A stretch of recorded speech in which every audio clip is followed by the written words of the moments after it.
I've asked you to read the introduction to art history that is on the website. And so you've read about the background to art history, what is art, how does art history differ from other approaches to art. And now I want to talk to you about basic terminology. I want to go over some of that material that we'll be using over and over again in the course.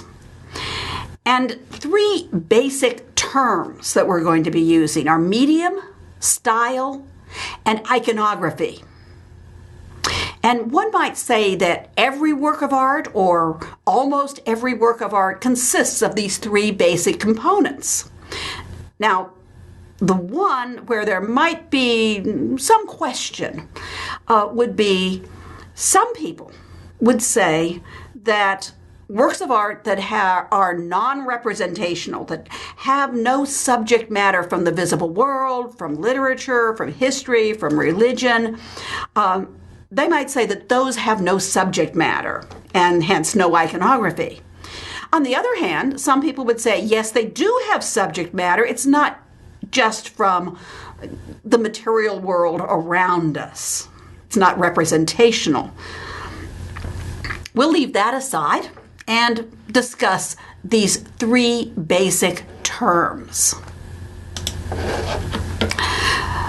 The first one I'm going to talk about is medium. Now, you could have for the plural the media, which would be the normal way that you would take a work that is in a Latin root and make it a plural. As you say, medium, media becomes the plural. Or, anglicizing as it were, mediums. And some people prefer today mediums because the word media has such a broad range of such a broad range of meanings. We talk about digital media or print media, things that are maybe a little bit different than traditional art. I don't care, whichever one you use. Medium is the physical materials from which the work of art is made, and it also implies the techniques used to make it. Now, sometimes we actually use the technique as the name of the medium. So, particularly in printmaking, for example, engraving or etching or lithograph. That is talking about the way in which the print is made. The final print is usually ink on paper. But that could also be drawing or different types of printmaking. So in that case, they'll say, it's an engraving, it's an etching. Other works of art, we talk about the medium describing the materials. We'll say that something is made out of marble or bronze, or it is oil paint on canvas, or oil paint on panel. That's a wooden panel. It's on pieces of wood. Or with painting, you might have acrylics or watercolors or tempera paint, or sometimes you have fresco, which is painting on wet plaster on walls or ceilings. There's all sorts of different types of material that is used to create the work of art, and that is the medium. Now, a lot of times when we say the medium, it may imply the technique. For example, if I say, it's a marble statue, well, you know that they didn't take the marble and squeeze it into shape or melt it and pour it into a mold. You know that marble is a stone, and so tools were used, hammers, chisels, rasps, and they cut away the material that will not be the finished work of art. Just saying marble, we have some idea of what techniques are used to create that work. The second term that I wanted to talk to you about is iconography. Now, the word literally means, icon means image, Graphy means writing. For example, you know that biography is writing about a life. Well, iconography is not just writing about images. Iconography is taking on a specific meaning within art history, and it refers to the subject matter of the work of art. Now, that includes any story, or if there is any symbolism that's involved. And it's become an entire branch of iconography. I have to tell people I'm an iconographer. I study the subject matter of the works of art, how the subject is expressed through style, for example, and also how the subject matter relates to various things in the historical period. For example, religious subjects relating to different theological, devotional, or liturgical aspects, or could relate to something politically that's going on. There's a lot of different ways to talk about subject matter.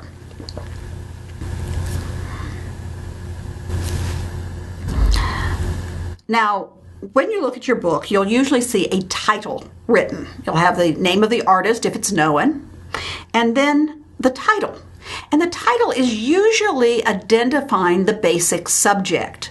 In fact, there's a lot of works of art that don't have what we might call a real absolute title. What we would call a title is simply the subject matter. So if we say, and here's an example from religious art, if we say it's the crucifixion, most people aren't going to say, well, who's being crucified or why?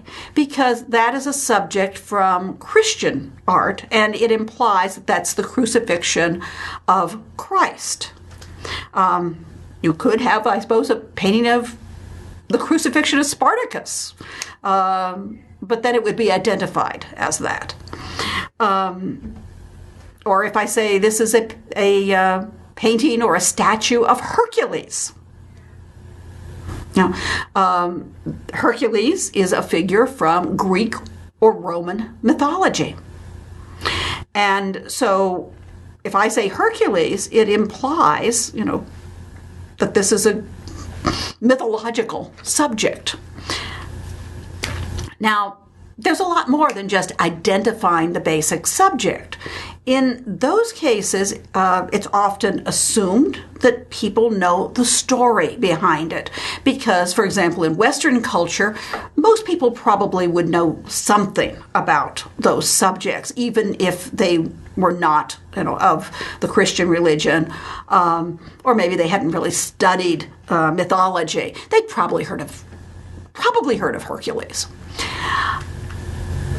But you can go much more deeply into the subject matter of a work of art. And you can see how subject matter, you have the same work of art, the same subject is portrayed by different artists, is portrayed throughout history, in different eras, and how the meaning of it may change. Or sometimes there's symbolism. Well, let me give you one example. Briefly, you see a picture sometimes of a woman holding a baby. And perhaps there's rays of light coming from their heads, or gold discs behind them, or something else that says to you, this isn't just any woman and her baby. This is a work of Christian art, and it represents the Virgin and Child, or the Virgin Mary and the baby Jesus. Or, as we often do, is use the Italian Madonna, My Lady. I would say Madonna and Child, or Virgin and Child, or the Virgin Mary and the Christ Child. All of those are the same subject. So if we have a work of art that, it's called the Madonna and Child in your book, and I call it the Virgin and Child, it's the same subject. Specific titles are given when they start having art exhibits, and they have to have little placards. So somewhere in the 18th century, the artist may be naming the work of art. But before then, it's just whatever the subject is. So we've got this picture of the Virgin and Child. Now, there's a lot of different ways to show that. And some of them have symbolism.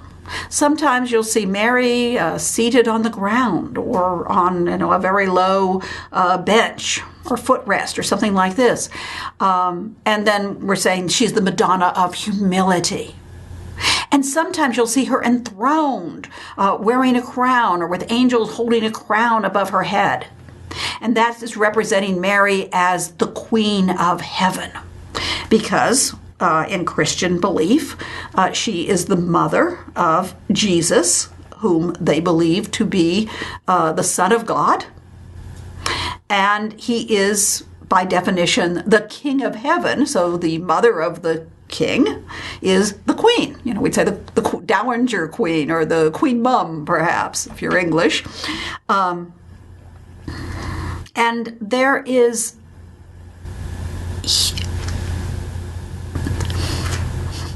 I was going to say infinite. There are large numbers of symbols that are associated with Mary. She's been given many titles from the Bible, from scholarly exegesis of Christians, for example, in the Middle Ages. In fact, there is one book that lists thousands of titles of Mary. So she is the Oracole, the altar of heaven, for example. She's identified with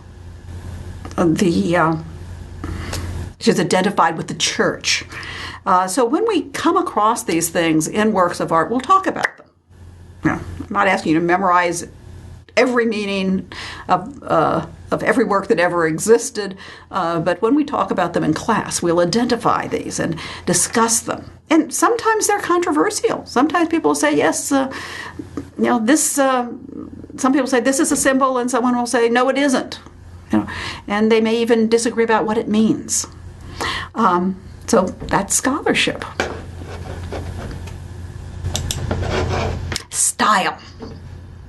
Define style as the distinctive manner in which the artist uses the visual elements.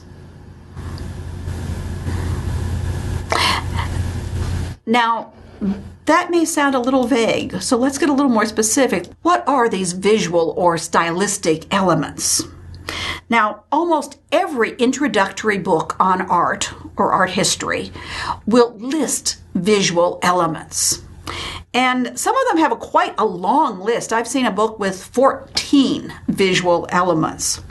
I also used to have to teach from a book that had 5 visual elements. And I didn't actually like that book very well, but I did like the outline of it. And I liked the fact that it condensed the visual elements. So I'm going to use those.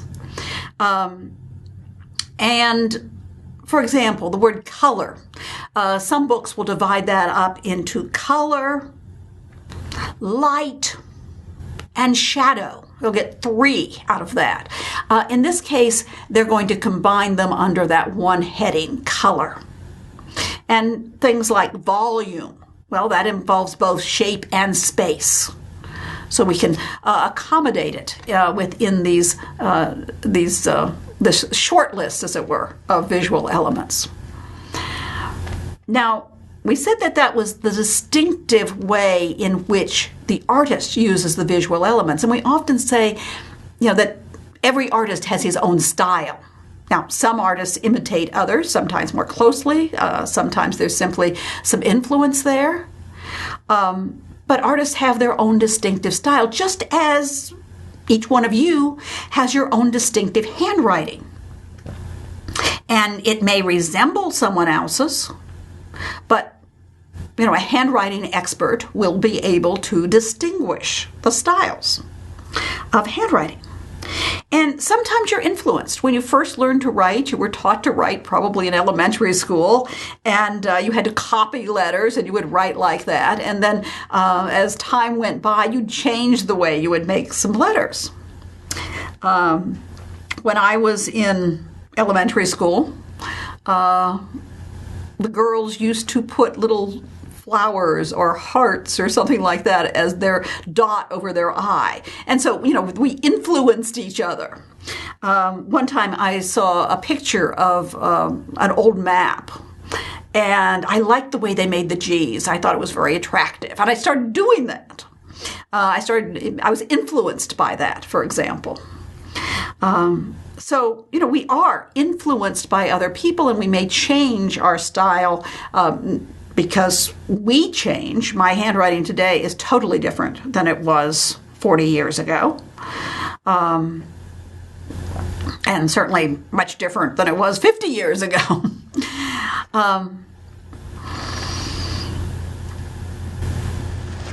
So you could think of this as the handwriting of the artist. However, it's not just the handwriting of the artist. We also talk about the style of a particular historical period, that during one particular period of time, artists very often used the visual elements in certain ways. For example, 15th century in the Netherlands, and then in work that was influenced by that in Northern Europe, artists try to show a great deal of specific detail. What is the texture of the cloth? Can I show objects with light reflecting off of them? So that's characteristic of that period. During the 17th century, in Europe, artists very frequently use a lot of diagonal movement within the work of art. And that's another characteristic of that period. So we can sometimes talk about period styles. Now, they're not absolutes. There are exceptions, as you'll find out, but something that's very frequently done. Let me give you one from architecture.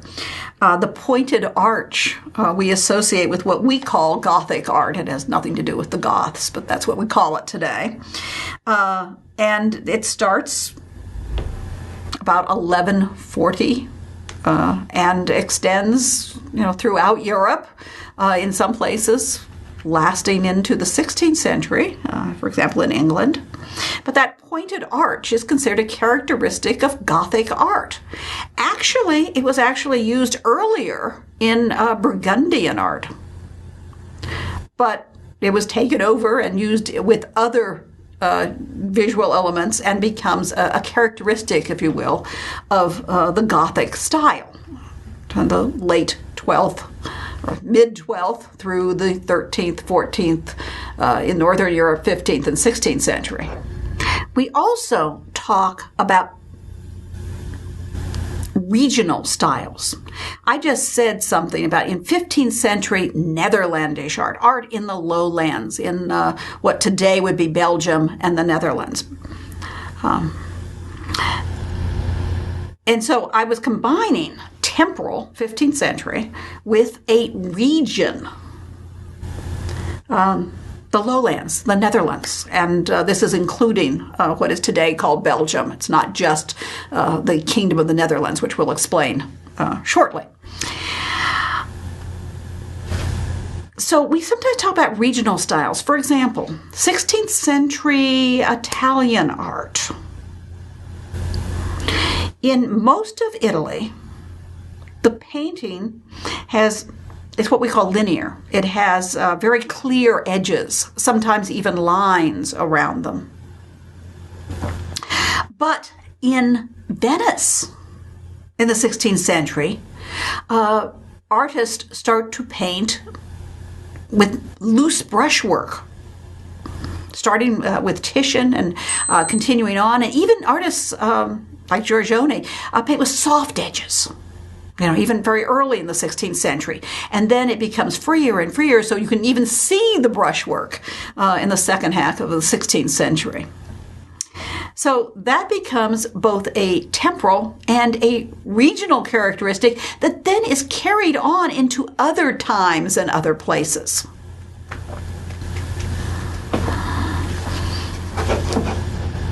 Okay, what I want to do is talk about the visual elements, go into more detail, and show you, some things about these and how the style will influence the impact on the artist. The first of these is color. And I'm including both light and shade within this larger heading of color. Now, color probably is the visual element that has the most immediate impact on the viewer. And it often has very strong emotional associations. For example, if you go into a room and it is red, you're going to have a strong reaction to that. You may like it, you may find it overwhelming, but it will react on you emotionally. And we even have within our language phrases that suggest these emotional impacts, some emotional associations. For example, we say, I see red, or I feel blue, or jealousy is a green-eyed monster. Now that last is a phrase from Othello. And well, I often think, what shade of green was Shakespeare talking about? Because I don't think of that as an emerald green, although envy is associated with the color green. I kind of think it of some kind of bilious green, maybe with some dark tones in it, that's I got some yellows and darker hues, maybe some green that's not a pure green, or that doesn't look like new leaves on a tree. It has a very different emotional association, being associated with one of the 7 deadly sins, envy or jealousy. And of course, green also has other symbolic meanings. It is associated with fertility, for example. So it has some very positive associations. You think of beautiful leaves on the trees or beautiful green grass. So colors, even when they are symbolic of something or have a certain emotional association, often it's the shade of the color, or the quantity, or the way it's used with the other things. So we've established that color has an emotional association. We divide colors into 2 groups, warm and cool. Now, this isn't exactly the temperature. For example, if you have a gas furnace, you want it to burn blue. You don't want it to burn red or yellow, because actually the blue flame may be hotter. We're talking about, I guess you could say, a psychological impact of color. So the warm hues are red, yellow, orange, and mixtures of those where those dominate. So, for example, you could have a warm brown that's maybe primarily a reddish brown or a golden brown, and that would be warm. You also have cool colors. Cool colors are blues, greens, violets, and you could think about, sitting by a blue lake with green grass under the shade of a tree with green leaves and violet shadows, all very relaxing. Your warm hues might, be very stimulating. Hot, fiery, like fire or the sun. And so when we say stimulating, a warm hue can be stimulating in you might say, a good way or a bad way. You ask people, what do you think is the happiest color? And they'll usually answer one of the warm hues, very frequently yellow, sometimes red or orange. On the other hand, you have, so much red, for example, or so much orange. It just makes you nervous. And of course, different people have different tolerances for different hues, but generally it's going to be stimulating to have all that red or orange or yellow. Cool hues, very relaxing. there's a reason that they used to paint walls of schools and institutions of various kind green, because it was supposed to be relaxing and calming. And some of you will have a favorite color, and it may be from either of these groups because of the way it makes you feel. Also, colors can either appear to advance or appear to recede. In other words, they have an illusion of space. So if you were to have, let's say, a white canvas or a gray background, and you put, say, a circle of red on it and a circle of blue,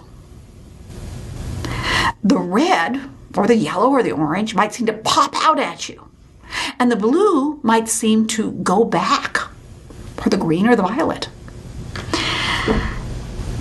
Now, as you'll find out, you can change this somewhat. So that's another aspect that we want to talk about. We can also talk about 3 different terms that refer to color. You can call these 3 different parts of color, or referring to 3 different aspects of color. Now, the first one is hue. And as you can see, I didn't put a definition on the PowerPoint because the definition is one of those definitions that doesn't really tell you much. But the definition of hue is the property that distinguishes one color from another. The property which distinguishes one color from another. Oh, what? What's that mean? Well, it's easier to give an example. When we say color, we usually think of the hue. Everything I've been talking about with color, I've been naming red and yellow and blue and violet. Those are hues. So the hue is what we might call the name of the color. And as you can see, you could have a light red and a dark red, or a pure red, or a red that's mixed with other things. And yet, what is that property that distinguishes it from the lightness or the purity? It's the redness. So light red, light blue, 2 different hues. So that property is the you might call it the color name. That might even be an easier way to think of it. Okay, then we have value. Now, we're not talking about money here. Not about how much is that work of art worth. We're not going to talk about that at all. Value, in terms of color, refers to the lightness or the darkness. Now, some hues are in and of themselves lighter or darker. Yellow seems to be lighter than violet. But you can also change the lightness and darkness of a hue or of a color. If you are working with paint or ink or something like that, you mix, say, white in, and that makes your color lighter. And sometimes we give them extra names. You mix white with red, and you call it rose or pink or something like that. But essentially, pink is light red. And then if you mix a black hue in with it, you make it darker. You have a dark red. You might call it wine red or burgundy or something like that. But it's red. It's a dark red.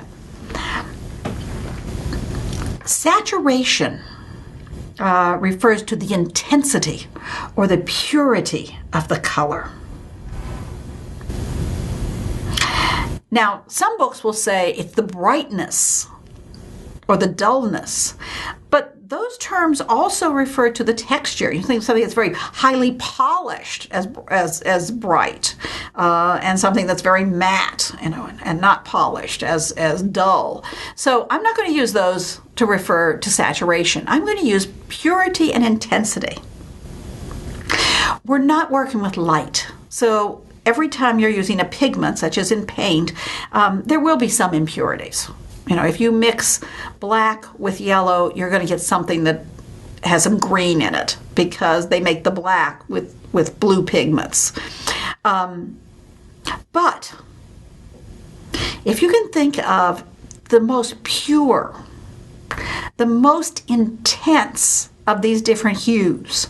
Blue, it's usually what we call ultramarine blue, and literally was made from lapis lazuli originally, now of course synthetically made. That would be your most intense, completely saturated blue. So it's the most pure blue. Or what we might call fire engine red, that would be your, intense, bright red. And you say we're using that word bright there, not meaning polish here, but meaning intensity or purity. But if you mix it with something, it would become less saturated. So if you mix it with white, now you're making it both higher in value because it's lighter, but lower in saturation because it's less pure, less intense.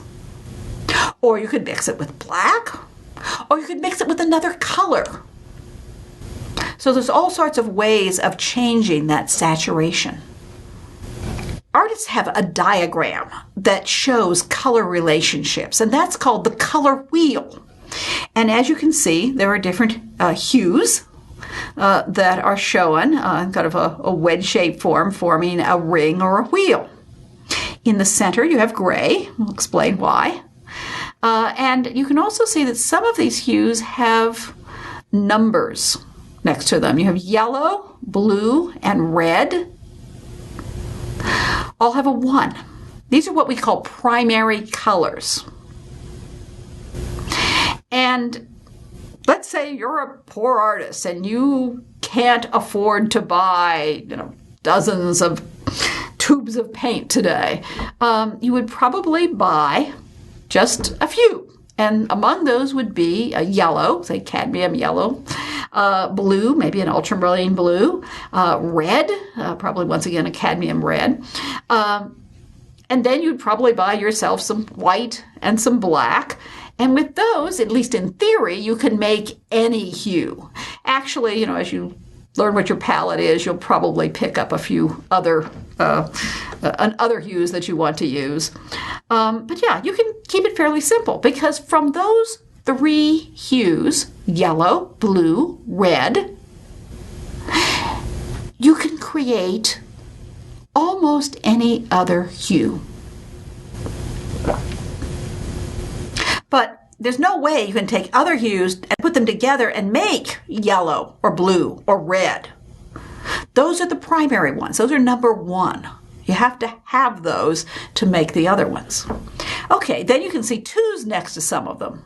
Now, if you mix 1 part yellow and 1 part red, you make orange. So it's a secondary color. 1 part yellow, 1 part blue, green. With 1 part blue and 1 part red, you make violet. And then, of course, you can make colors between those. So if you took 2 parts yellow and 1 part blue, you'd make yellow-green.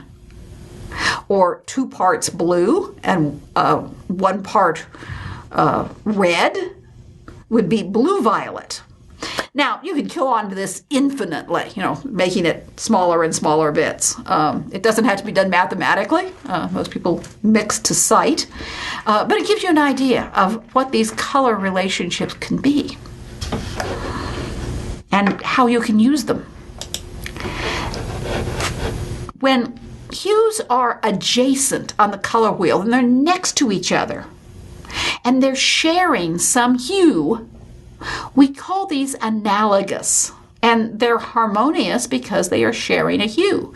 For example, yellow. Everything on this wheel from red-orange, which has just a little bit of yellow in it, to yellow-green, which has, 1 part yellow and 2 parts blue, all share yellow. So those would be harmonious, analogous. And of course, the closer it is, like yellow-orange, yellow-green, those would be very, very close to yellow. So those would be the most analogous hues. On the other hand, if you take hues that are opposite on the color wheel, let's say blue and orange, those are the most opposite colors. If you put two fully saturated hues together that are opposite or complementary, say orange and blue, they set up a tension. You could say they fight with each other. Now, there's ways to get over that. And we will be talking about that very late in the course, actually. There is an artist who uses near complements, and what he does is he makes them less saturated so that they do have a kind of harmony that they can get together. Now, how's that possible? Well, look at the color wheel. There's something in the middle. There's gray. Now, you probably all know that you could take white paint and black paint and mix it together and get gray. And you could, more white, you'd have lighter grays, and more black, you'd have darker grays. But there's another way to make gray, and that is to mix two complements. So if you were to mix yellow and violet, or blue and orange, or red and green, in equal amounts, you would get a very equal gray. Now, what if you mix them in unequal amounts? Essentially, you're graying down the hue. So if you have blue and you add a little orange to it, you're making it less saturated, a little more gray. And the more you put in it, the closer it comes to, gray. But it also means that you could have grays that are warm and cool. And also, uneven mixtures of the complements can make a brown, and different kinds of browns, obviously, too. So browns and grays, which we sometimes think of as neutrals, can actually be warm or cool depending on how they're mixed. Let me give you an example of complementary hues.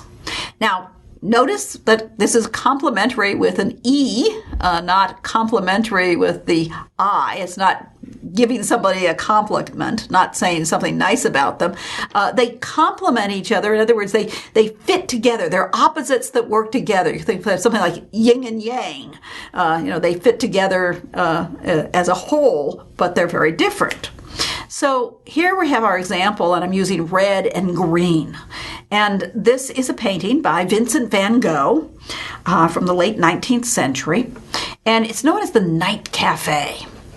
And you'll notice that the wall is this, very saturated red, and the ceiling is a very saturated green. And then throughout the room, there are different shades of green. I call a bilious green on the billiard table. That seems to be a pun there. But at any rate, you have this contrast of red and green, which are complements. Some of them fully saturated, some of them mixed with something else that's warm and hot, yellows. And it sets up a tension. It makes you nervous. And then he has this very dominant yellow, gold, sort of yellow-orange, I guess, color that is very hot, just as the red is very hot. And once again, there's this unease about the color scheme here. Well, Van Gogh wanted to do that. He writes about this, and when we say cafe in our country, we usually think of a place where you go to buy coffee. But a cafe in France in the late 19th century would also be a place where you'd go to buy alcoholic beverages. We'd probably say a bar. And some of them were very harmful. For example, many people became addicted to absinthe, which literally, if you drink enough of it, is poisonous. And so he described what he wanted to do with this cafe that stayed up all night, and people could drink till they were insensible. He said, I wanted to create the mood of a place where anything could happen, where a murder could be committed. And rather than, you say, making dark shadows or something like that, he sets it up with the tension and the colors, which really almost seem to fight with each other. And as I say, make you feel very uneasy. They're very stimulating. all of these warm hues and then the complements, which seem to fight with each other. Okay.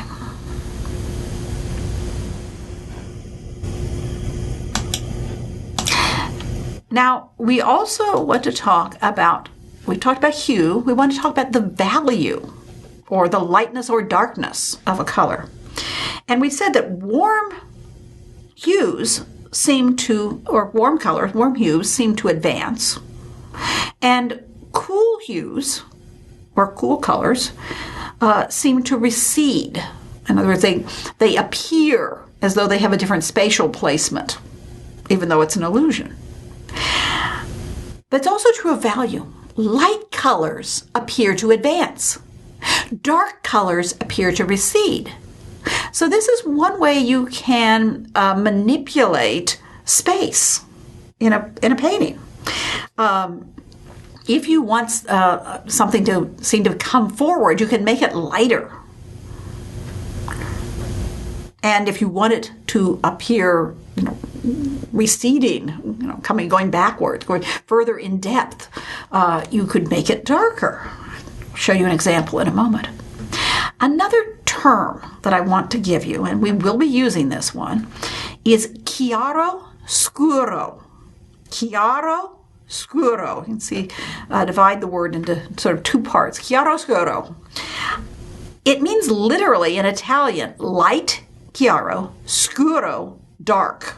Now, one way to remember that is chiaro. It kind of looks like our word for clear. There's not a real root there. But, that's light. And scuro has a root that we're very familiar with, actually. The word obscure, which means it's dark. The obscure side of the moon is the dark side of the moon. And they both come from the same Latin root. So scuro is dark. Now, how do we use this in art? It's not just any time you use light and dark, which is, obviously pretty much all the time.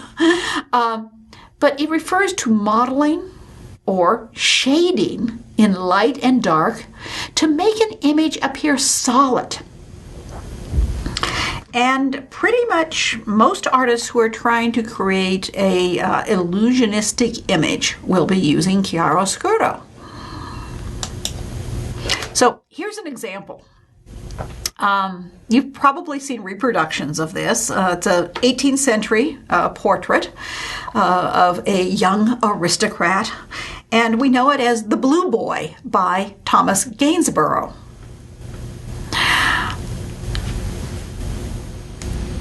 Now, as you can see, he looks like he's three-dimensional. You can see one leg is darker. He's using darker hues, and the other leg he's using lighter hues, and the lighter leg appears to advance. It appears as though it's coming forward. The same thing. It looks like his torso. It's lightest in the front, and then as we go to the side, it's shaded in shadow. And that it makes it appear as though his torso is actually three-dimensional, is actually solid. So it gives the illusion of a solid three-dimensional figure standing in a space. Well, there's something you don't know about this painting. You've probably seen it, and you're like, oh, there's a little boy in, a sissy costume or something. Actually, of course, this is the way that a well-dressed, aristocratic young man would dress. There's nothing sissy about it in its time. But there's something else you don't know about it. This painting is an in-your-face, don't tell me how to paint kind of painting. That's why Gainsborough painted it. At this time, they had set up a Royal Academy in England. And the Royal Academy established rules about painting. And Gainsborough felt that he didn't want to follow the rules all the time. And he wanted to show people that you could break the rules. And so he painted this painting. Now, what was the rule? The rule was that blues are cool colors. Cool colors recede. So cool colors should be in the background. Warm colors should be on your foreground object. In this case, the figure. So by that reasoning, you should be wearing, red or maybe a warm reddish brown garment or something like that would seem to advance. And the background should be, cool blues and greens. But Gainsborough decided he's going to break the rules. He'll say, don't tell me how to paint. I'm going to break the rules. And so what he does is he puts his figure in a blue costume, which should recede, but he makes it lighter than the background. And remember, light colors advance. And then he has this warm brownish background. And he makes it darker in places. So it seems to recede. So you have the light blue coming forward, advancing, and the warm browns of the background receding. And the figure looks perfectly three-dimensional, stands out perfectly well. In other words, he breaks the rules, shows you can do it, and it works.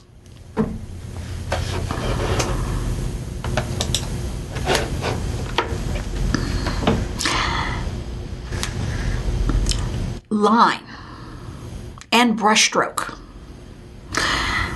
Now, we often divide paintings into two categories. These were actually established by a German art historian named Heinrich Wölfflin around the turn of the 20th century, around 1900. He lived in late 19th and into the early 20th century. And he wrote a book called The Principles of Art. And in it, he had a list of stylistic categories that were sort of in opposition. And among these was the word linear and the word that we have translated as painterly. He was German. He was writing in German. And the word that he used to describe paintings with loose brushwork would have translated literally as picturesque. He kind of made up a word. Germans can do that. And so it didn't work to translate it literally. So we had to make up, in English, they had to make up another term. And the term was painterly, like a painting, as it were. So sometimes you have artwork, and here we're thinking of paintings, but it could also be drawings or prints that have very clear edges. There's a clear distinction between, say, the background and maybe the object. And also, there are many artists who paint with lines. They first create their image with line, and then they add color. So oftentimes that line is, part of the image, and it defines the contour of the forms. And so this is what we call linear art, with very clear edges, and especially when they are using line. The opposite of that is painterly, where you have loose brushwork, or sometimes diffuse or obscure contours, obscure edges. Maybe you can't quite tell where one part ends and another begins, or it's in shadow, perhaps, or it's loosely painted. So let me give you some examples. This is an artist we'll be talking about in class again, although not this particular work of art. This is a Madonna and Child, Mary and the Baby Jesus, by Botticelli. From the late 15th century, and this one happens to be in the United States. It's in the Fogg Museum in Cambridge. And if you look closely at it, you'll see there seem to be lines around everything. There's lines around the faces, there's lines around the bodies, the nose, the mouth, the fingers, if you could see clearly, the fingernails. Everything is defined in terms of line. And Botticelli is very, very well known for his linear style. It's very, very graceful, very, very beautiful, curving lines. And so he's a perfect example of a linear artist.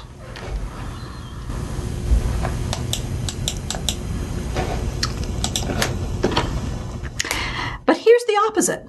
This is painterly.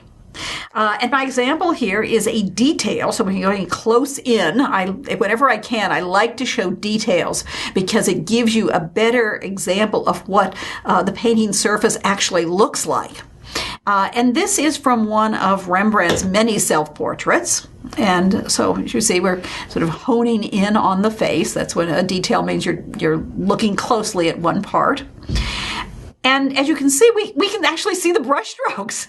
We can see the texture of how he laid down the brushes. Look at the cap that he's wearing. You can look at this and you can say, okay, I can see that he used a flat brush. And, he drew that flat brush across loaded with paint across this surface. And we can still see the mark of the brush, as it were. Also, if you look at the face, so where exactly does the chin and the neck, are they distinguished? So say some of the edges of the face and the hair or one part from another. There's some very dark shadows here that make it a little bit, obscure. It's not like Botticelli where you can see every single thing clearly and there's a line around it. In this case, the figure is created with loose or free brushstrokes that build up the form. And in this case, the artist has left those brushstrokes for us to see.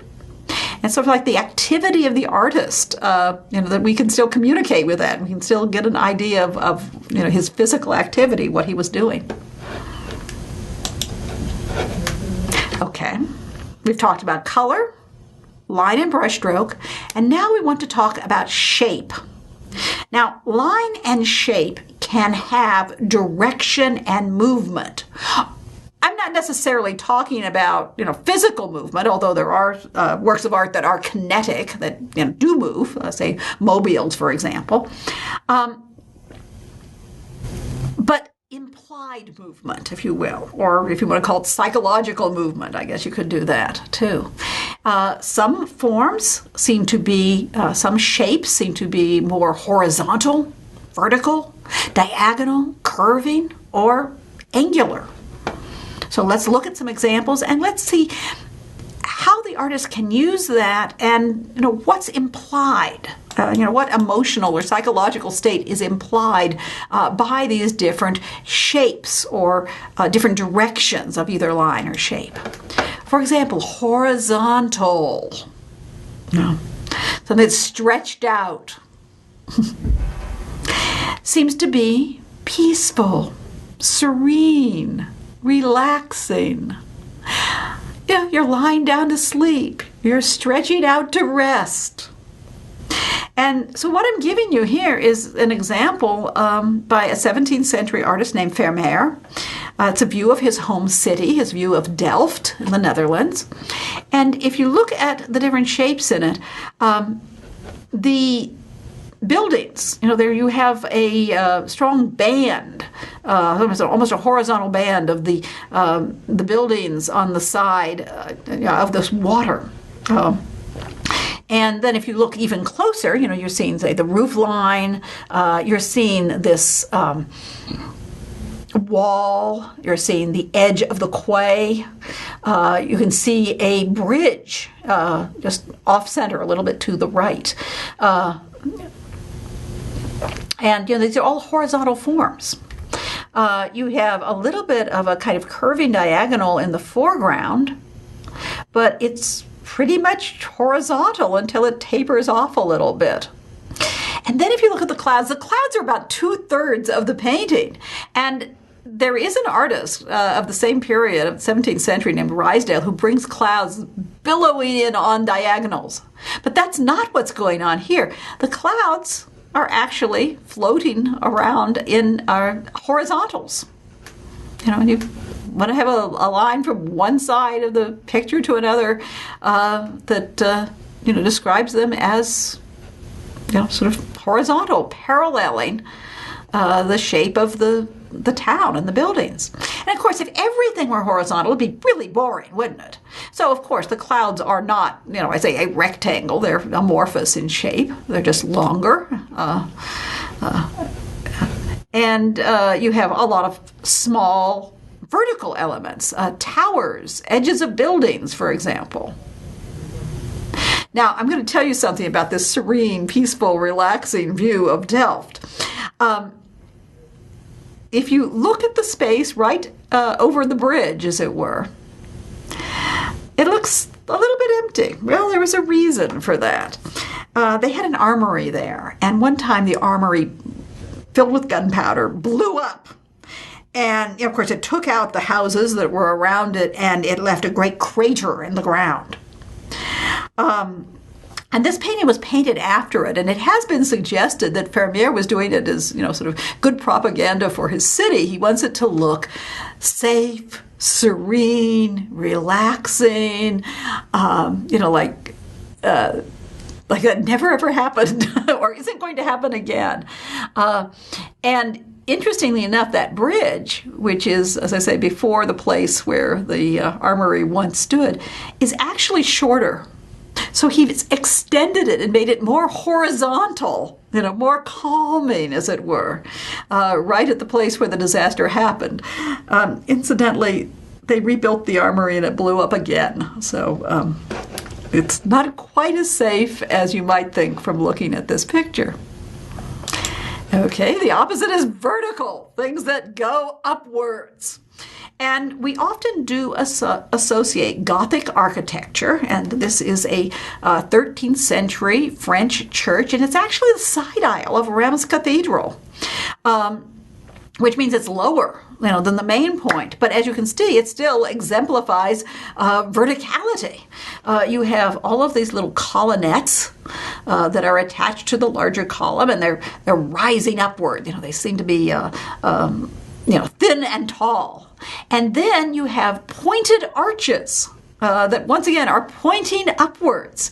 It's a little hard here to see the windows, but the windows also are pointed. And so what you're having is this feeling of reaching upward. Now, many human religions do have this feeling of reaching upward associated with spirituality. You can see it in the Gothic cathedral, of course. If you think of ancient Sumerian religions, where you have ziggurats, essentially artificial mountains, or step pyramids. They shape like a pyramid, but they're in steps that go upward. And the shrine to the god is at the highest point. The Olympian deities live on the mountain, or on Mount Olympus. The psalmist says, I shall lift my eyes to the hills, from whence cometh my help. My help cometh from the Lord, who made heaven and earth. So, this idea of looking up, and of course we think about sky deities and sun gods, and you look up and there is Ra, or Horus, or Aton, if you're, or Ammon. And, all of these ideas of looking up, representing spirituality, seem to be pretty ingrained in human beings. So sometimes that's what verticality implies, as in the Gothic church. And here's another example. This is by El Greco. It's as seen from the book of Revelation, or the Apocalypse, which is supposed to be a vision of St. John. And it's the opening of the fifth seal with the saints receiving like more gold, but they're white robes, is what the Bible says. And you can see these people are all sort of elongated. They're stretched out. They have small heads in proportion to their bodies. And El Greco, of course, is famous for painting his very elongated and very painterly, as you can see, figures, paintings. But in this case, it is a religious subject, so, it is enhancing that idea of spirituality. Now, Verticality doesn't always mean spirituality. For example, this is a mid-16th century portrait by Bronzino. And you can see that this man, very, very elegant. He has these long, tapering fingers. He's standing up very, very straight. And he is also slightly elongated, which was a characteristic of the Mannerist period of the 16th century. Not only imaginary figures, would be portrayed this way, but aristocrats like to show themselves as very elegant. And you can also think of things like fashion models or fashion drawings as being very elongated to look chic and elegant. So, verticality, once again. Okay. Here, we're neither spiritual nor chic and elegant, even though we do have, as you can see, a Gothic pointed window behind us. This painting is an American painting from the 20th century. It's by a regional artist whose name is Grant Wood. And it's one of those, very, very famous paintings that you see reproduced and sometimes spoofed a bit. It's called American Gothic. And we pointed out that the house has a pointed arch behind it, divided into two pointed sections. Even the clapboard on the building, is running vertically, which usually you think of building. Usually you think of the clapboard on buildings just running horizontally. So here it's running vertically. You have that great point of the gable. And then the people are elongated. They're kind of all stretched out. And the man is holding a pitchfork, once again, three vertical elements. You can almost call them lines, very thin shapes. The way his garment is placed, he's got the coat coming down in verticals on either side, and then the seam in the middle, another vertical. They're also very compressed. And that combination, they're vertical, but they're also compressed together. There's not a lot of open space. So how does that make you feel? When I'm in class, I ask students, come on, throw out adjectives at me. What do you think these people are like? How would you describe them? And, we get words like dour and stern and repressed and, all sorts of things that people would call them. I say, do you think they're going to be the life of your next party? No, of course not. But a couple of words that you might also think of them is they seem to be good, upright people. And there's that pun on the word vertical is upright.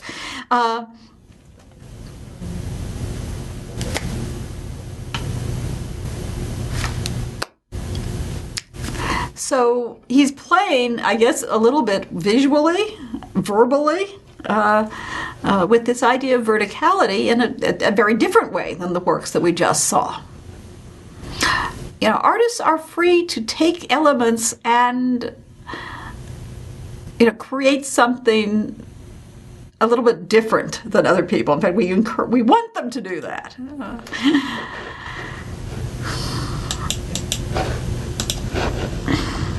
Diagonal.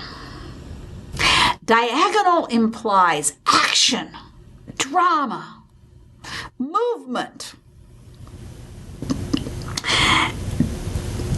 This was a while back, so you probably don't remember it, but there used to be an advertisement for an automobile in which, the car would go around, and it ended up in a garage that was shaped like an acute angle, like with a diagonal roof.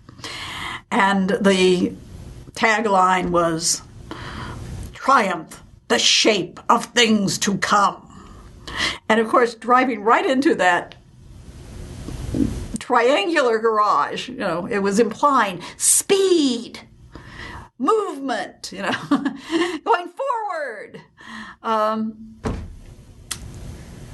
And that's what a diagonal does. it implies action. And here I have two examples. One, it's kind of the action looks a bit frozen, and the other, the diagonal is somewhat spatial.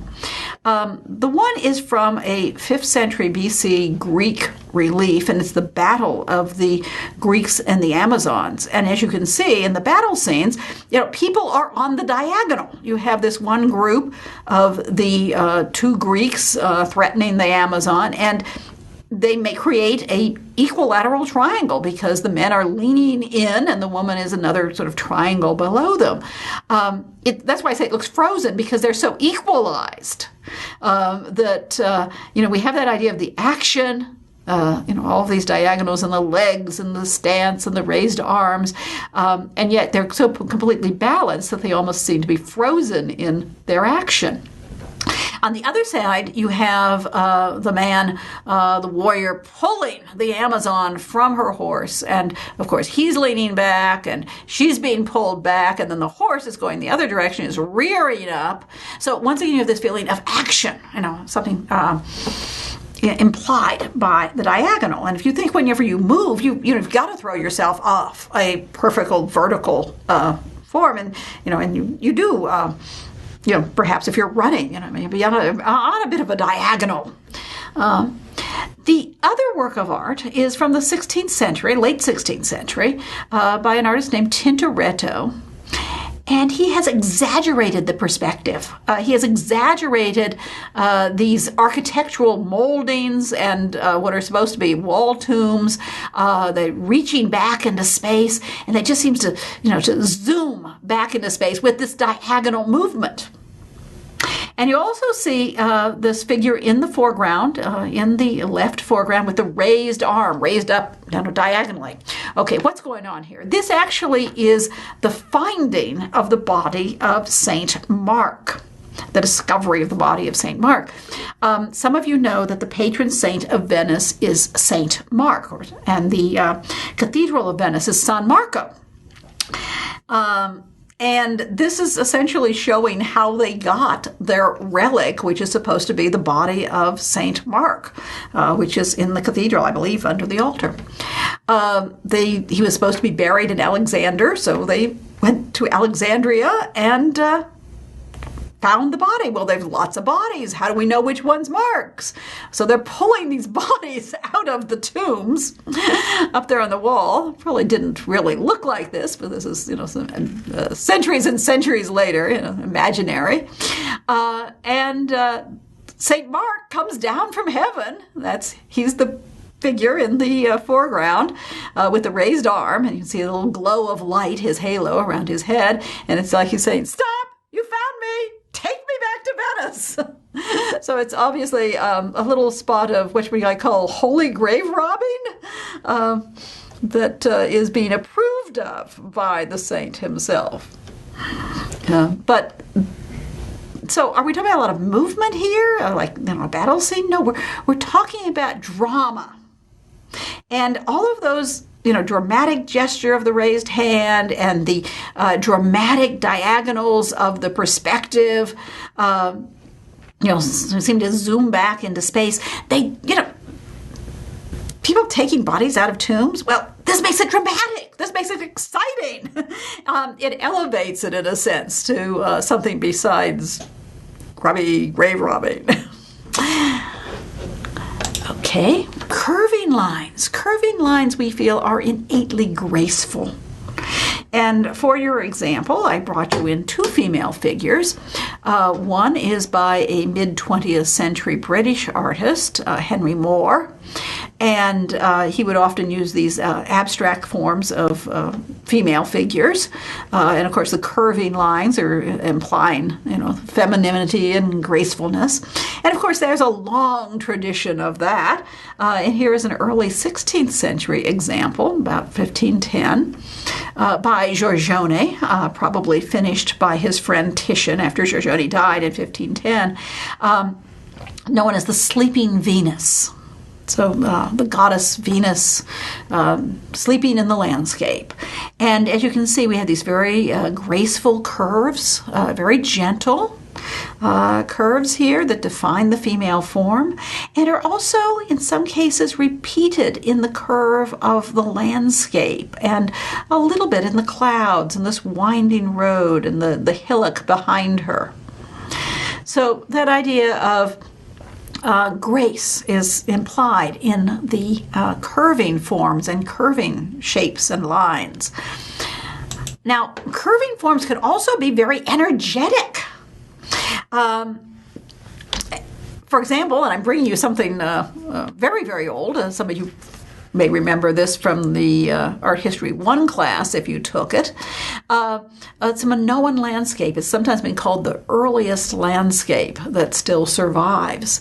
What you're looking at is predominantly a reconstruction because this is a fresco. It's pieces of colored plaster that actually had to be picked up and put together like a jigsaw puzzle with many pieces missing to create this. But we're not going to worry about that. What we're going to look at is all the curving shapes and the curving lines. And these are, the hills of Crete or Thera, the islands around Greece. The Minoan culture was based on Crete. And this particular one is on one of the other islands, Thera. But you can see that the landscape, it's almost undulating. The forms curve in, they curve out, and then you have these little birds and plants, coming from them. When someone talks about the sound, the idea of the hills are alive with the sound of music, I'm more apt to think of this than I am the Alps, actually, because it does almost seem like the hills are dancing there with all of these wonderful, energetic, curving lines. And here's another example, and this one from closer to 1500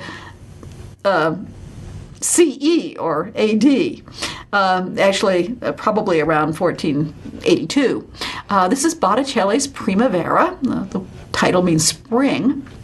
And you have classical deities in a landscape. We'll discuss this painting later in more detail in class.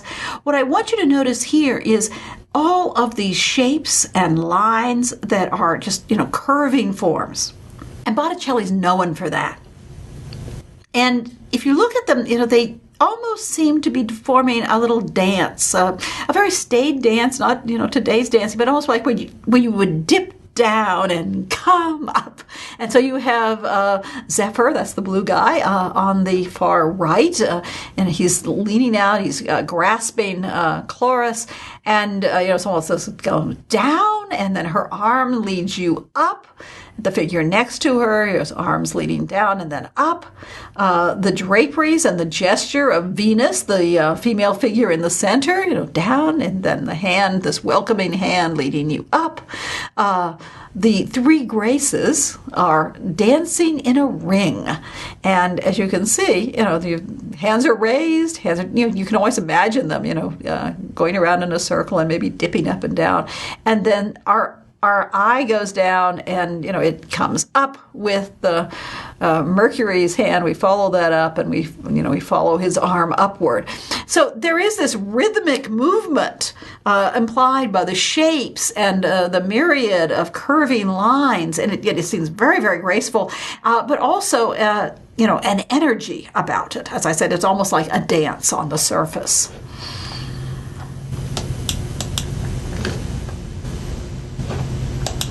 And here are some details so you can see a little more clearly.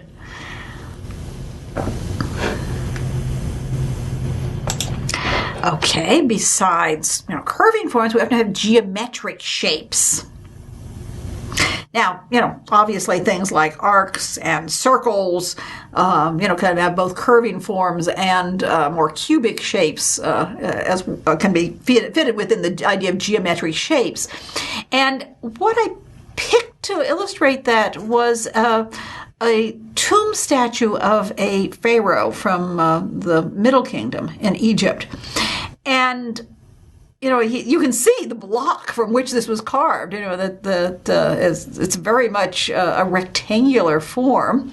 The figure itself seems to be very blocky. Many of the shapes, like the legs and the feet and the shoulders with the arm crossed over the torso almost seem to be rectangular with sort of curved edges. And then, of course, the crown of Egypt is various shapes on a conic or a cylindrical shape. And it's very symmetrical. It's just very rigid in shape. And it does seem to imply a stability or a permanence.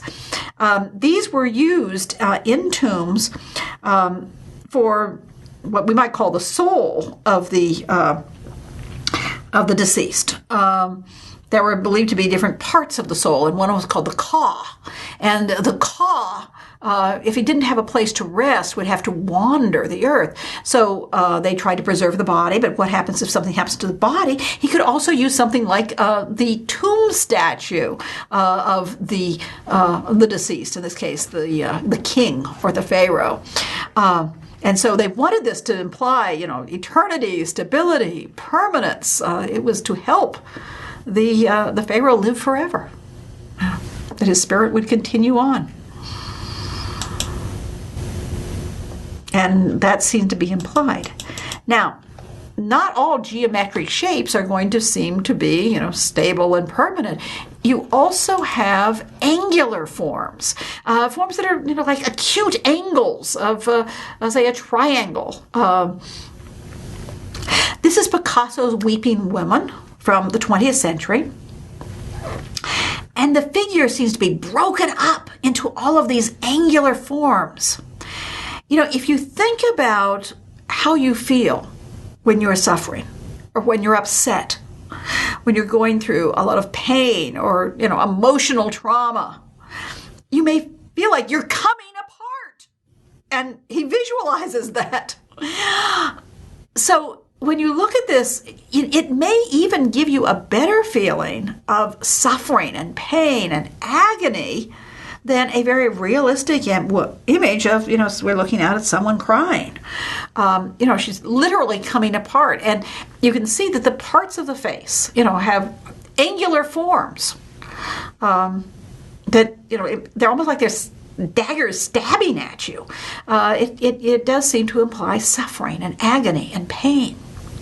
You'll also notice that he's using complementary hues, red and green, yellow green, a little deeper green in some places, which of course we said fight with each other. They set up this contrast and tension, which increases this feeling of agony. Okay, our fourth visual element of space. Now, when we talk about space in works of art, sometimes we're actually talking about actual physical space. A sculpture, which is three-dimensional, architecture, which is three-dimensional with spaces that you can walk into. And then sometimes we're talking about illusionistic space, works of art that create the illusion that even though you have a flat surface, say a canvas or a piece of wood or a wall or a piece of paper, that's flat. But the image on it looks as though it's three-dimensional. And I have here two ways that you can create that illusion. One is called atmospheric perspective. Another is called linear perspective. Perspective means that you are showing the illusion of depth, and it's a way to do that. And we'll come and talk about those in a minute. But first I want to talk about actual space. Now, when you're creating a work of art that is sculptural, it's three-dimensional. And sometimes it's, extends out from a surface. That's called relief sculpture. Or sometimes, you can see it, fully on all sides, perhaps. And it's what we would call sculpture in the round.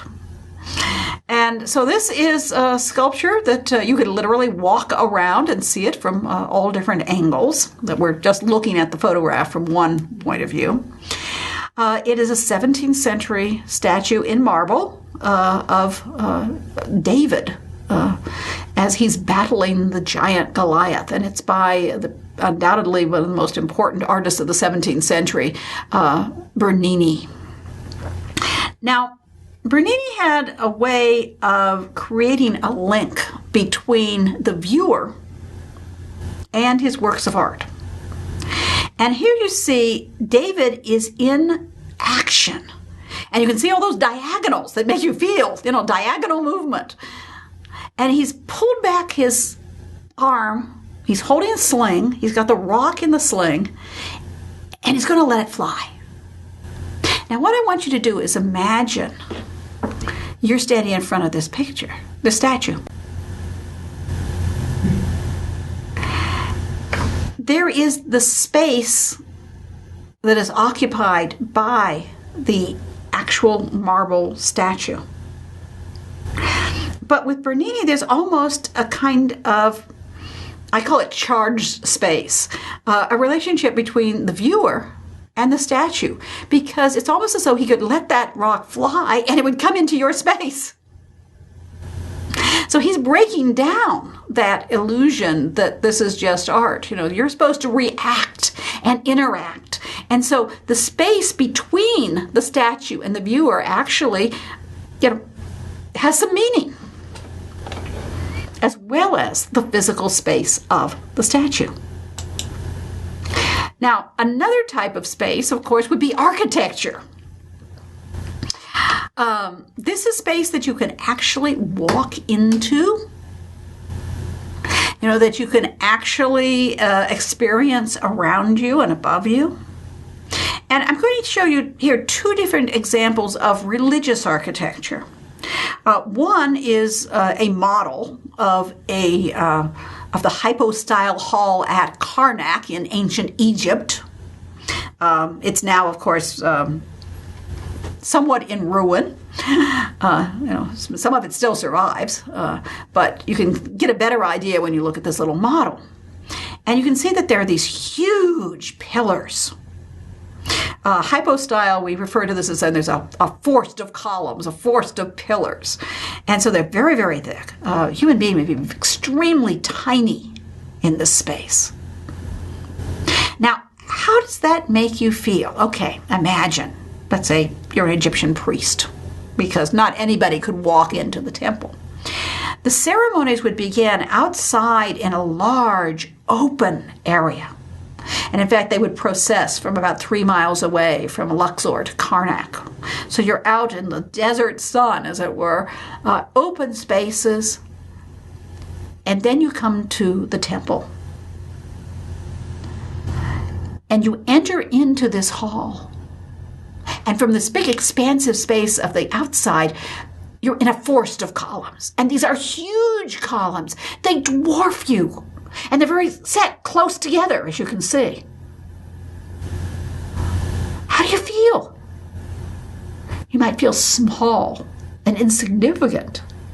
And actually, the way the temples are arranged is the rooms then become smaller, and the room in which the statue of the god would be placed might be, much smaller. So it's almost like you're being compressed, into humility as you get closer and closer to the statue of the deity, as you approach the god, as it were. That's a very different religious experience than what you might experience in a Gothic cathedral. Now, this is an early Gothic cathedral. This is Lyon Cathedral. It's a late 12th century. And it's in France. And it has some of these vertical elements. It's not as vertical as you'll get later on, but the vertical elements of the colonnettes rising up, of the pointed arches, and these large spaces, between the columns and, across the central hallway, which we call a nave. And then, of course, you have colored light coming in through these stained glass windows. And once it would have been painted brightly, just as the temple at Karnak would have been painted brightly. So all those things are part of the both aesthetic and religious experience. And literally, the patron of the first Gothic structure, which is Abbot Suger at Saint-Denis, then outside of Paris, now within Paris. He wrote about the experience of a Gothic church, and it's very expansive. It's actually much smaller than the hypostyle hall at Karnak, but because the spaces are more open, because it seems to be soaring upward. You have this feeling of, what Suger says is your soul rises in an anagogical manner. It's kind of a mystical experience. And that's a very different religious experience. But it is, at least in part, engendered by the architecture. The architecture is leading you into certain emotions that are considered to be appropriate for the religious experience of these, two different religions. That was architecture and sculpture, real space, something that's actually three-dimensional. A lot of art, think of paintings, a lot of art creates the illusion that they are three-dimensional. The illusion of space or solidity or depth on a flat surface. In this case, we're looking at a work of art by an anonymous artist from the 15th century. We can identify a number of works by him. We don't know his name. Nothing is signed. There's no documents that tell us what his name is. So we call him the master of the legend of St. Lucy, or just the Lucy Master, after one of his works of art. Obviously not this one. This one's in Minneapolis. It's a lamentation over the body of Christ.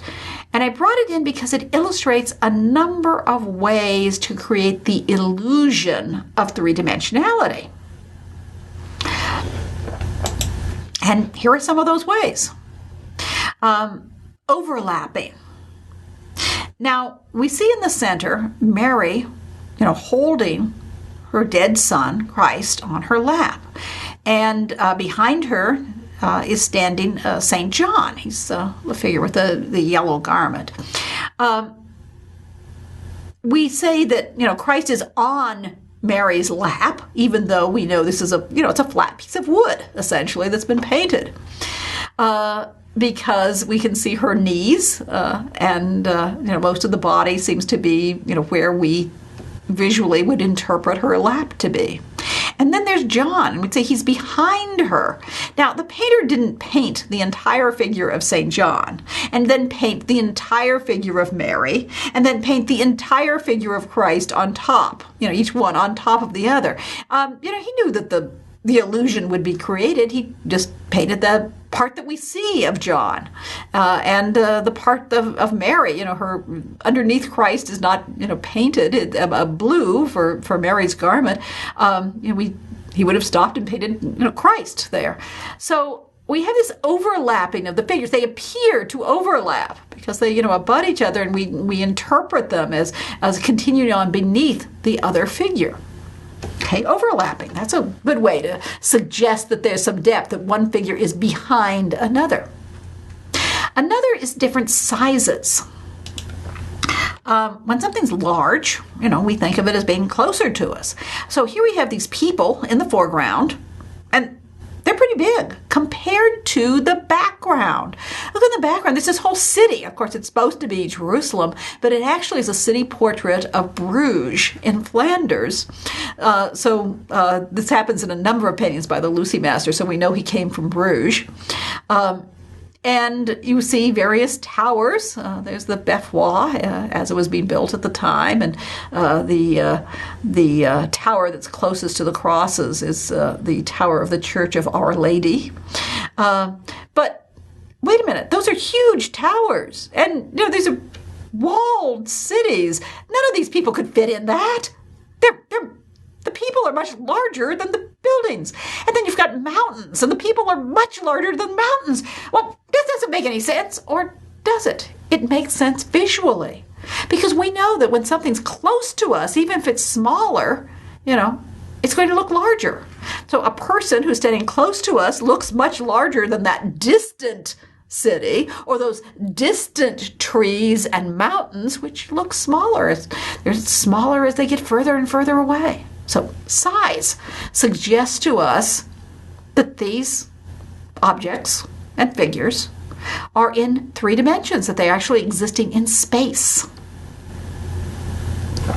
And then there's shading. Now, we talked about that, chiaroscuro, when you're modeling in light and dark. And once again, if you look at any of these figures, they look at the figure of Christ.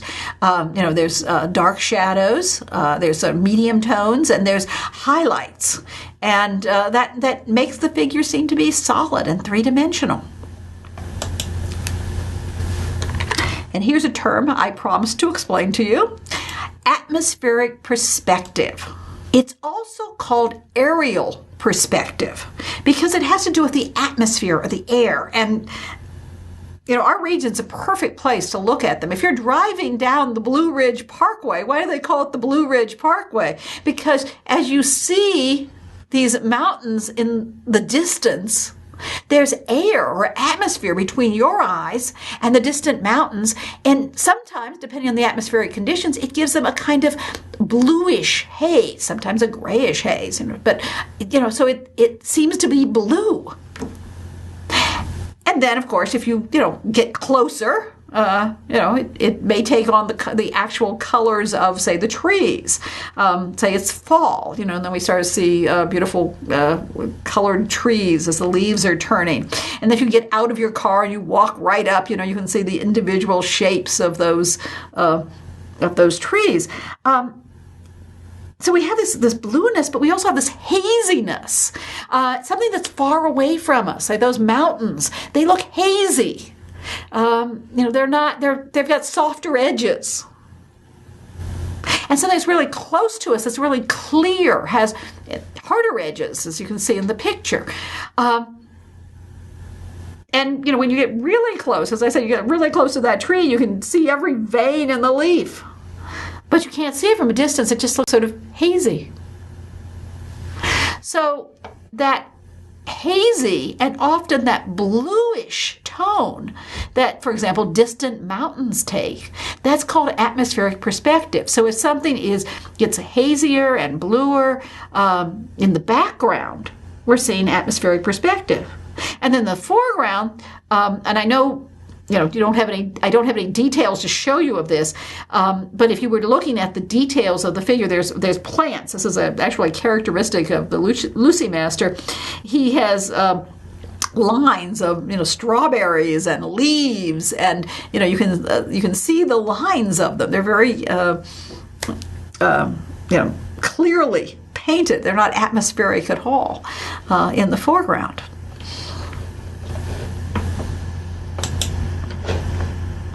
I think when most people say perspective, though, they're usually thinking of linear perspective. Now, linear perspective, and we'll be talking more about this, of course, later on, was actually invented or discovered, depending on whether you think of it as a natural phenomena or a mathematical concoction, I guess, but in the early 15th century by an artist named Brunelleschi. And then it was developed. And he noticed that if you have straight lines and you extend them, they will appear to meet at a focal point, which we today call a vanishing point. And there's 2 kinds of linear perspective. There's one-point perspective, which you see here, this example, which of course Brunelleschi would never have used, but it looks like a highway, maybe through the American Southwest, someplace it's absolutely flat. And we know that the highways do not taper off to nothing. That you have to have parallel sides of the highway to accommodate the cars. But if you look into the far, far distance right on the horizon, it appears that the 2 sides of the highway are meeting at a single point. And also, these trees, which are presumably the same size, seem to get smaller and smaller proportionately. It's all worked out by mathematics. And look down at the bottom and you see this grid. The way a lot of artists in the 15th century learned to do linear perspective was a book that was written called translated it would be About Painting or On Painting. And it was by an architect and humanist scholar named Alberti. And this is, how he described creating the perspective that was discovered or invented by Brunelleschi.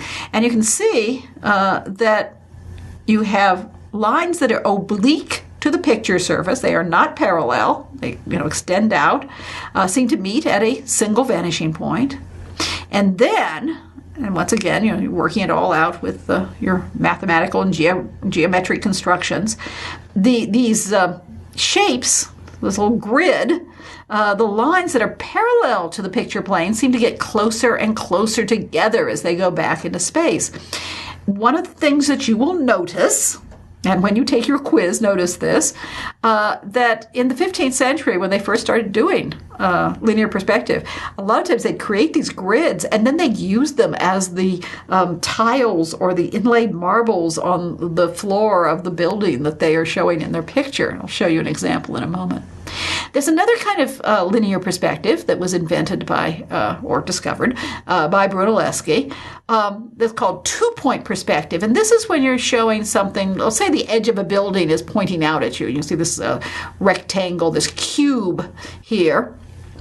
And so each side is going back to a single vanishing point. Now, the vanishing points don't even have to be within the picture. You could cut this off and have the vanishing points be somewhere outside the picture. But it is called either linear, because you're using all these lines to create it, or mathematical perspective.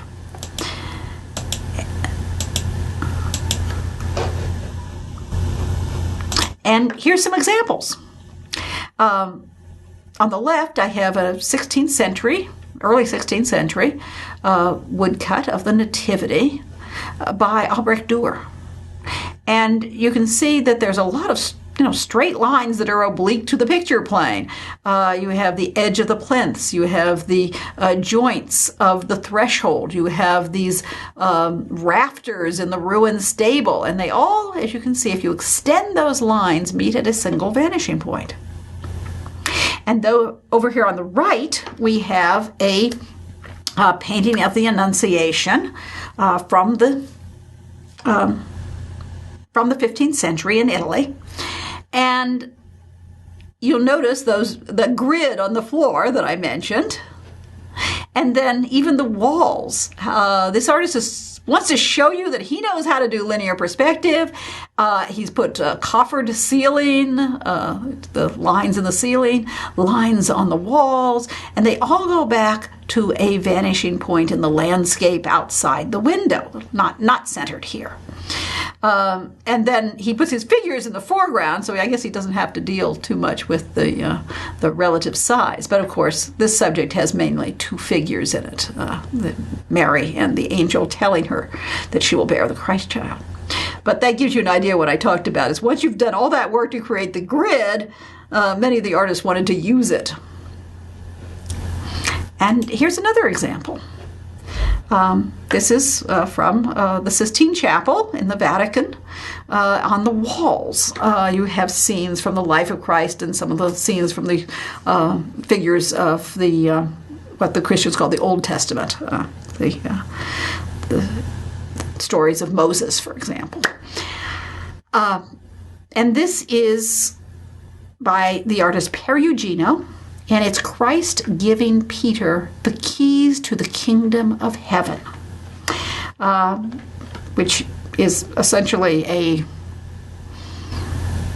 analogy or a statement that Christ names. He says, "You are Peter, upon this rock I will build my church." The word Petrus in Latin also means rock.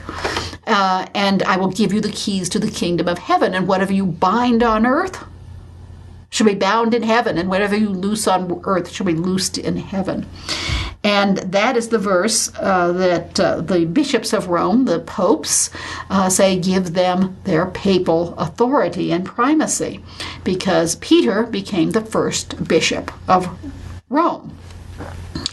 Well, at any rate, this is shown here very literally, in a sense, with Christ actually handing keys to Peter, right here in the center foreground. And then, as you can see, the background looks like it's taking place in Rome.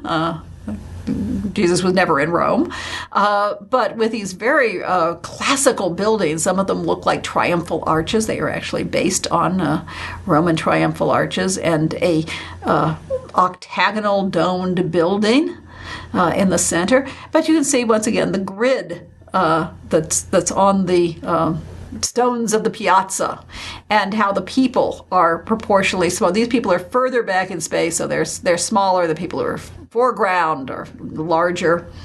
And you have your diagram showing that Perugino has figured out the linear perspective for this. Now, paintings do not always have to have linear perspective to look three-dimensional. This is a convention that has been used since the early 15th century. And in the 15th century, some people used it, some people didn't. It essentially spread from Florence, where it was invented, to the rest of Italy, and then eventually in the second half of the 15th century, some artists started using it in Northern Europe. But it is a convention. So let me show you before linear perspective. Now, this is a fresco, a painting on the wall, from Pompeii. And as you know, Pompeii is a Roman city that was covered up by volcanic ash in the eruption of Mount Vesuvius, and then was excavated starting in the 18th century.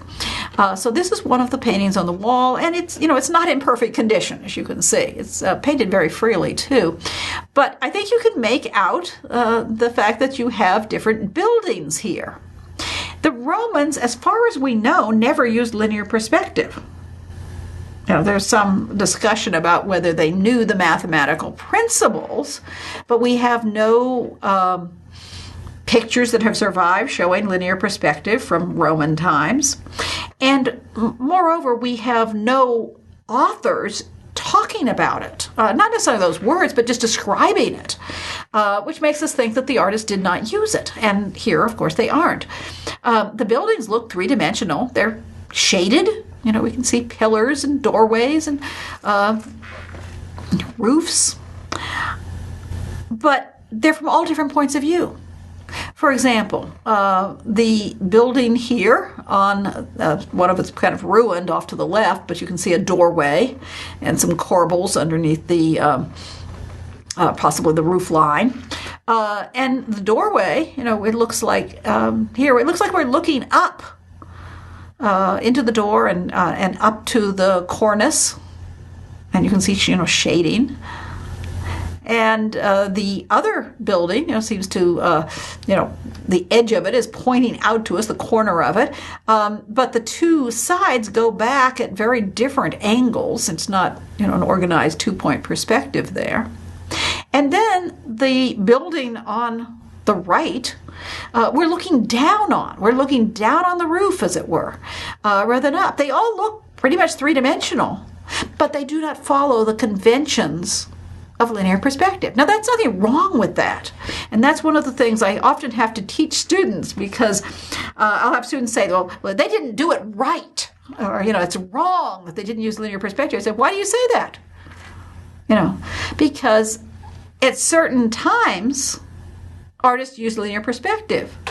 At other times, they didn't. But I just wanted to show you sort of the difference. Okay, we're still talking about illusionistic space that isn't really there. It's on a wall or a paper or a canvas or a wood.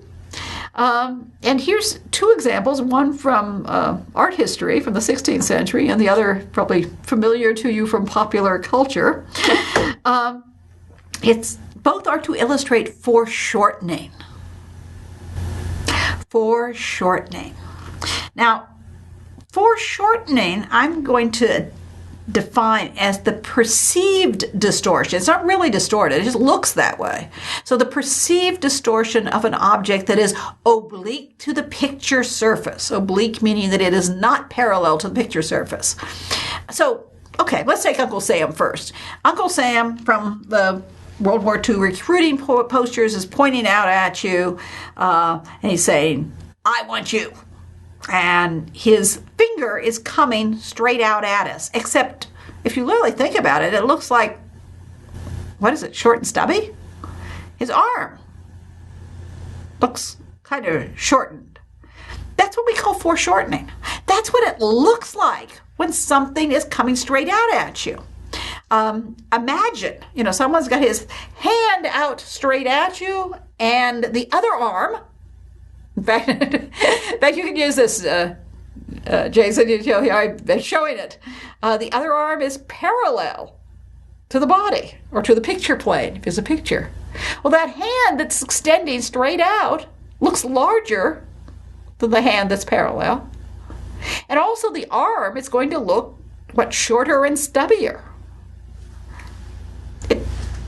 The arm's okay. It's not harmed. It's just the way that we see it. So here we have Hans Baldung, who is a German 16th century artist, and he's created this print of the groom bewitched. He does a lot of witchcraft scenes. And so you have the witch who with a flaming torch leaning in the window, and the groom has fallen, passed out, insensible, but his feet are extending right out toward us, like great big feet, great big soles of his shoes. And as we look back, his torso is shorter, and his head, seems to be squished in there. Well, we understand what's going on here. We don't think that his body suddenly got squished. We read it as it's foreshortened. The legs are extending toward us, so the feet look large in relationship to the head, and, the various body parts seem to be shortened, pushed closer together. You can also see this with the horse. And one of the things they loved to do in the Renaissance was show horses from the rear because it could show off their skill at foreshortening. So you have the horse's rear pointed out toward us. And then, we know that a horse's body is longer than that. But we also know that if we see the horse from the rear, the torso of the horse, the rib cage, the body of the horse is going to look shorter. So this is foreshortened. And the fifth and final visual element that I want to talk about is texture. And this will also include any pattern. Texture is a visual element that appeals to the sense of touch. And it often has to do with how light reflects off different surfaces. Just think about it for a minute. If you had various substances laid out in front of you, and one of them was sandpaper, and another was a piece of satin, you might not have to touch the sandpaper or touch the satin to know what they would feel like. Probably because you've done it before, but also because you're looking at the way light reflects off the sandpaper and the way the light reflects off the satin and judging how it would feel. So if an artist wanted to create the illusion of that texture, they would imitate the way light would reflect from different surfaces. But first, let's talk about actual texture. For example, sculpture. We have here an alabaster sculpture by the artist Auguste Rodin. It's from the Greek myth of Orpheus and Eurydice. This is created, though, in the late 19th century. And, the story, of course, is Orpheus goes down into Hades to rescue his dead wife, Eurydice. And he's the greatest musician. So he plays his music and even Hades or Pluto. Once Hades is the Greek name, Pluto is the Roman name. Even he, has his heart softened. The ruler of the underworld has his heart softened by the beautiful music. So he agrees to let Eurydice come back to life if Orpheus can fulfill a seemingly simple task. He says, you go back up through the cave of the underworld where he entered the underworld, and Eurydice will follow you. And do not turn around until you are both out of the cave. Seems simple. Except Orpheus keeps wondering, is she really there? Was I tricked? Whatever.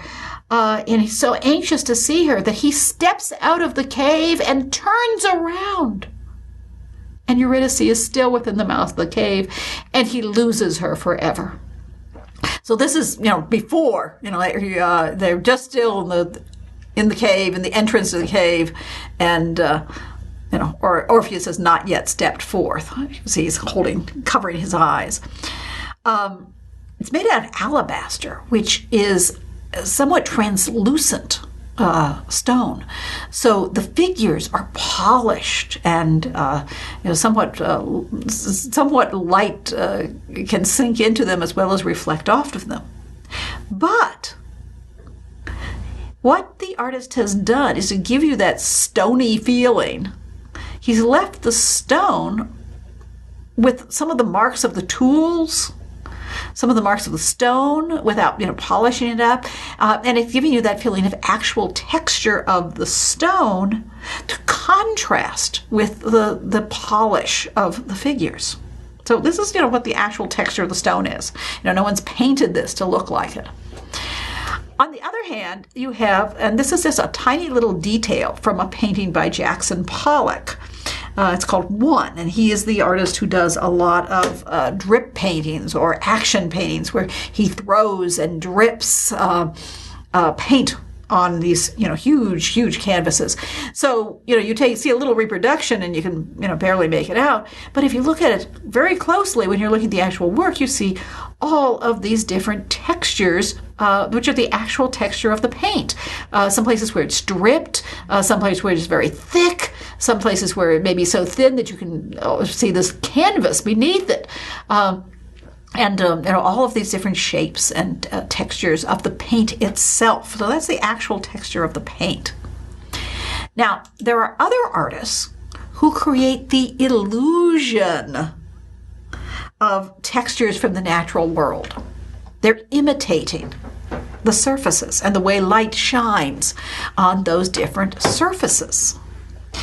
When someone creates a work of art that makes you think it's real, and often with the texture being a strong element of that. It's the space and the shapes and, of course, the texture. But we do call that by a French term, trompe l'œil, or fool the eye. The artist trying to fool you into believing that the objects that he painted are actually real. Now, no artist imitated texture better than Jan van Eyck. This is a detail from a painting by Jan van Eyck showing the Virgin Mary. And just look at all of the different textures that he's created. The softness of the hair, the light shining off the jewels, brocade in the background. Plants, flowers, the lily and the rose that seem to grow from her crown. And, as I say, Jan van Eyck was the master of showing illusionistic texture.